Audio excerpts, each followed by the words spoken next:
आज जगत में अनेक लोक मैंने भावती जे प्रभु जीशु ख्रीस्टियान लोक मान ईश्वर। प्रिय बंधु, प्रभु जीशु ख्रीस्टियान लोक मान ईश्वर नुहंती किंबा ख्रीस्टियान धर्मर ईश्वर नुहंती।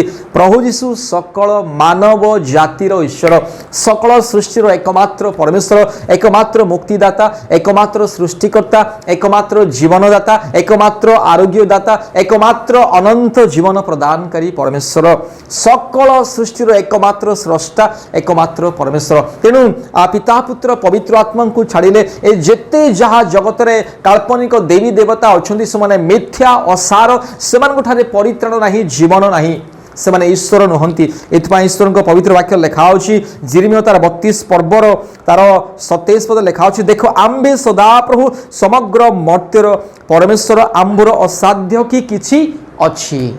एकमात्र सदा प्रभु समग्र सृष्टिर